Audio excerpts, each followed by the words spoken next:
کہ آیا کیا وہ میرے سلام کے جواب میں ہل رہے ہیں، کیا وہ میرے سلام کا جواب دیتے ہیں؟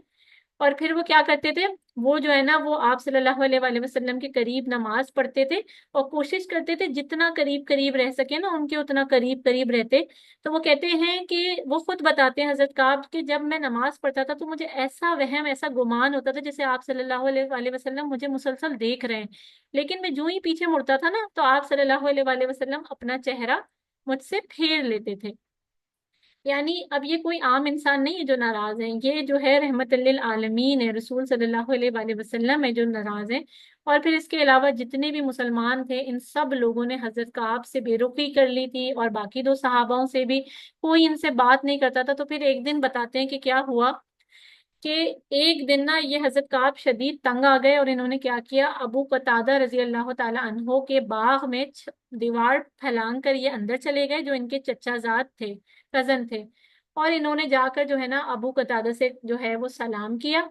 اور جو ہے وہ انہوں نے حضرت ابو قتادہ کو جب سلام کیا تو انہوں نے کوئی جواب نہیں دیا۔ تو انہوں نے کہا ابو قتادہ تمہیں اللہ کا واسطہ دیتا ہوں، کیا تم نہیں جانتے کہ میں اللہ اور اس کے رسول سے کتنی محبت کرتا ہوں؟ بتاؤ مجھے، تم نہیں جانتے؟ تو انہوں نے کوئی جواب نہیں دیا۔ پھر انہوں نے دوبارہ بات دہرائی، پھر انہوں نے تیسری بات دوبارہ جب یہ بات دہرائی تو وہ کہتے ہیں ابو قتادہ نے ان کو تیسری بار پہ یہ جواب دیا مجھے نہیں معلوم، اور بس پھر ان کے آنسو گرتے گئے گرتے گئے۔ انہوں نے کہا اللہ اور اس کے رسول بہتر جانتے ہیں، اور پھر یہ پھوٹ پھوٹ کر جو ہے وہ رونا شروع ہو گئے اور وہاں سے واپس آ گئے، کیونکہ کوئی جو ہے وہ ان سے بات کرنے کے لیے تیار نہیں تھا۔ یعنی آپ سوچیں ان کی فیملی، ان کے گھر والے، سب نے جتنے بھی لوگ تھے، تمام صحابہ تھے اور سب سے بڑھ کر رسول اللہ صلی اللہ علیہ وآلہ وسلم، کوئی ان سے بات نہیں کر رہا تھا۔ پھر ایک دن کیا ہوتا ہے کہ حضرت کعب بن مالک جو ہے وہ بازار میں تھے، اور بازار میں جب وہ گئے تو ایک نصرانی تھا جو کرسچن تھا، وہ لوگوں سے پوچھ رہا تھا کہ کعب بن مالک کون ہے، کعب بن مالک کہاں ہے؟ تو لوگوں نے صرف اشارے کر کے بتا دیا کہ وہ کھڑے ہوئے، کسی نے کچھ نہیں بولا نا منہ سے۔ تو جب وہ نصرانی آتا ہے وہ حضرت کعب بن مالک کو شاہ غسان یعنی جو کرسچن کا جو کنگ تھا اس کی طرف سے ایک خط دیتا ہے، اور اس خط میں لکھا تھا کہ ہمیں جو ہے نا وہ خبر پہنچی ہے کہ تمہارے جو صاحب ہیں یعنی رسول اللہ صلی اللہ علیہ وآلہ وسلم وہ تم سے خفا ہے، تو تم تو بڑے زبردست آدمی ہو، تم اس چیز کو تھوڑی ڈیزرو کرتے ہو کہ تم سے خفا ہوا جائے، تو تم ایسا کرو تم ہم سے آ کر ملو۔ اب آپ ذرا دیکھیں کہ انہوں نے یہ نوٹ کیا کہ ایک جوان صحابی ہیں، بہت پکے سچے صحابی ہیں، ان کو ہم کیسے ٹریپ کر سکتے ہیں؟ ان کو کہا کہ تمہارے رسول تو تم سے خفا ہیں، تم ہم سے آ کر ملو، ہم تمہاری قدردانی کریں گے، ان لوگوں کو تو تمہاری بالکل قدر نہیں ہے۔ تو کعب بن مالک نے کہا لو بھائی چلو، ایک اور بڑی مصیبت آ گئی، یعنی کہ اب یہ لیول آ گیا ہے کہ اب کرسچن مجھے لالچ دے رہے ہیں اپنے دین سے، اپنے علاقے سے بھاگنے کی، تو انہوں نے اس خط کو تندور میں ڈال کر جلا دیا۔ اور یہ حالات ان کے چلتے رہے چلتے رہے چلتے رہے یہاں تک کہ 50 دن گزر گئے، اور پھر قرآن پاک میں اس کے بارے میں آتا ہے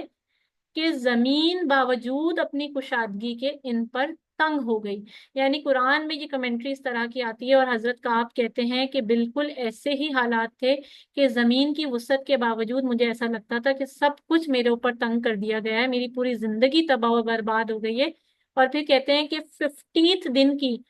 یہ جب سارے حالات انہوں نے 50 دن تک برداشت کیے، سب کچھ برداشت کیا، تو کہتے ہیں جو 50ویں دن کی جو صبح تھی، فجر کا وقت تھا، تو آپ صلی اللہ علیہ وآلہ وسلم نے فجر کے بعد ان کی جو دعا تھی، توبہ کی، جو انہوں نے اتنے عرصے دعا مانگی تھی، اس کی قبولیت کا اعلان کیا۔ اب کیا ہوتا ہے کہ جیسے ہی صحابہ کرام یہ اعلان سنتے ہیں تو وہ خوشخبری جو ہے وہ دینے کے لیے ادھر ادھر بھاگتے ہیں، ان کو ڈھونڈتے ہیں۔ تو کوئی اپنا گھوڑے پہ سوار ہوتا ہے کہ میں جا کے پہلے خوشخبری دوں گا، کوئی جلدی جلدی پیدل ہی بھاگ جاتا ہے کہ میں جا کے خوشخبری دوں گا۔ تو ایک بندہ، ایک صحابی کیا کرتے ہیں، وہ جبل سلا جو پہاڑی تھی نا اس پہ جا کے چڑھ جاتے ہیں اور زور سے چیخ مارتے ہیں اے کعب تمہیں بشارت ہو، اے کعب تمہیں بشارت ہو۔ تو اب وہ جو پیدل بھاگنے والا اور جو گھوڑے پہ چلنے والا تھا وہ تو پیچھے رہ جاتا ہے، اور کہتے ہیں کہ اس وقت حضرت کعب اپنی گھر کی چھت پہ موجود تھے، جیسے ہی وہ ان کی آواز سنتے ہیں کہ تمہیں بشارت ہو، تمہیں بشارت ہو، تو حضرت کعب رضی اللہ تعالی عنہ فوراً سجدے میں گر پڑتے ہیں، اللہ تعالیٰ کا شکر ادا کرتے ہیں اور خوشخبری جو ہے وہ سنتے ہیں، اور پھر جو ہے نا وہ اس سخت خوشی میں وہ جاتے ہیں سیدھا آپ صلی اللہ علیہ وآلہ وسلم کے پاس پہنچتے ہیں، تو دیکھتے ہیں کہ آپ صلی اللہ علیہ وآلہ وسلم کا چہرہ ایسے چمک رہا ہوتا ہے، ایسے چمک رہا ہوتا ہے جیسے چاند چمک رہا ہو، اور حضرت آپ کو انہوں نے کہا، اور پھر وہ انہوں نے کہا کہ تمہارے لیے ایسا دن ہے کعب، حضرت محمد صلی اللہ علیہ وآلہ وسلم نے ان کو کہا کہ کعب آج تمہارے لیے ایسا دن ہے جیسے کہ جس دن تم اپنی ماں کے پیٹ سے پیدا ہوئے تھے، اس طرح کا دن تمہارے لیے خوشخبری کا آج کا دن ہے۔ تو اللہ تعالیٰ نے انہیں معاف فرما دیا، اور اس طرح کیا ہوتا ہے کہ حضرت کعب بن مالک رضی اللہ تعالیٰ عنہ اور جو دوسرے صحابہ کرام تھے، حضرت ہلال اور حضرت مرارہ کی بھی توبہ کی قبولیت ہوتی ہے۔ اور حضرت کعب بن مالک فرمایا کرتے تھے کہ صرف اور صرف سچ نے مجھے بچا لیا، اگر خدا نہ خواستہ میں جھوٹ بول دیتا تو میری زندگی تباہ و برباد ہو جاتی۔ اور آپ کو پتا ہے کہ سورہ توبہ میں یہ جو حرکت منافقین نے کی تھی، آپ صلی اللہ علیہ وآلہ وسلم کے پاس آ کر جھوٹی قسمیں کھائی تھی، قرآن پاک میں ان کے بارے میں آیا ہے کہ اس طرح یہ جو لوگ آ رہے ہیں اور آ کر آپ سے جھوٹی قسمیں کھا رہے ہیں، تو آپ کہتے ہیں کہ میں نے اللہ تعالیٰ کا، حضرت کا آپ نے کہا میں نے اللہ تعالیٰ کا لاکھ لاکھ اس بات پہ شکر ادا کیا کہ میں نے سچ کو نہیں چھوڑا، اور کہتے ہیں پوری زندگی میں نے اس کے بعد کبھی منہ سے کوئی غلط بیانی نہیں کی، ہمیشہ میں نے جو ہے وہ سچ کہا، اس دن سچ نے مجھے بچایا اور اس کے بعد میں نے کبھی جھوٹ نہیں بولا۔ اب آپ دیکھیں صحابہ کرام پہ اتنی کڑی کڑی آزمائشیں آتی ہیں، کیسی کیسے جو ہے وہ چیزیں آتی ہیں، اور اس میں ہمارے لیے کیا سبق ہے کہ جب ہم ان دو قصوں کو دیکھتے ہیں سنتے ہیں تو ہم کیا سیکھتے ہیں کہ کبھی بھی غلطی ہو جائے، گناہ ہو جائے تو ہمیں کبھی بھی اللہ تعالیٰ کی رحمت سے محروم نہیں ہونا چاہیے۔ کبھی بھی کوئی غلطی ہو جائے، گناہ ہو جائے تو فوراً توبہ کر لینی چاہیے، اور جھوٹ تو ہرگز بھی نہیں بولنا چاہیے، اور اللہ تعالیٰ سے رجوع کر لینا چاہیے۔ اور آپ کو معلوم ہوگا کہ توبہ کے جو ہے نا وہ بیسک 4 ایلیمنٹس ہوتے ہیں، میں آپ کو بتاتی ہوں۔ پہلا یہ کہ جو گناہ کا کام انسان کرے اس سے فوراً رک جائے، ٹھیک ہے؟ مثال کے طور پر آپ سے کوئی خاص گناہ ہو گیا تو آپ امیڈیٹ بیسس پہ فوراً اس گناہ کو چھوڑ دیں۔ دوسرا یہ کہ جو کچھ ہوا اس پہ ندامت اور شرمندگی دل سے ہونی چاہیے۔ تیسرا یہ کہ ہم اس بات کا خود سے عہد کر لیں، پکا پکا عہد کر لیں کہ دوبارہ کبھی زندگی میں ہم یہ گناہ نہیں دہرائیں گے۔ اور چوتھا یہ کہ اللہ تعالیٰ سے مغفرت کو طلب کرتے رہیں، اور اگر آپ نے کسی کے ساتھ زیادتی کی ہے تو اس سے بھی معافی مانگنی ہے، لازم مانگنی ہے، اور اگر اس کا کوئی حقوق آپ نے سلب کیا ہے تو وہ اس کو آپ فوراً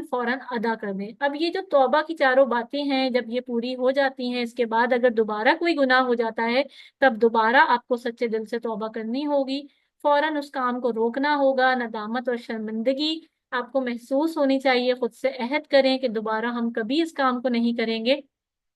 اور پھر سب سے بڑھ کر اللہ تعالیٰ کی مغفرت کو دل سے طلب کریں۔ نا امیدی ہمارے دین میں نہیں ہے، یعنی آپ اللہ تعالیٰ سے نا امید نہیں ہو سکتے، اس کی تو گنجائش ہی نہیں ہے ہمارے دین میں، یعنی ہمیں اللہ تعالیٰ کی رحمت سے کبھی بھی مایوس نہیں ہونا چاہیے۔ ہم سب انسان ہیں، ہم سب سے غلطیاں ہو جاتی ہیں، اور دیکھا جائے تو اصل میں اس قصے میں حضرت کعب کیا کر رہے تھے؟ حضرت کعب پروکیسٹینیٹنگ کر رہے تھے، یعنی وہ وقت کو ٹال رہے تھے، سستی اور کاہلی دکھا رہے تھے۔ اب آپ دیکھیں کہ اگر آپ کے دماغ میں کوئی نیکی کا کام آئے تو اس کام کو آپ فوراً کر لیں، یہ نہ سوچیں کل کروں گا پرسوں کروں گا، بلکہ فوراً اٹھیں اور وہ کام کر لیں۔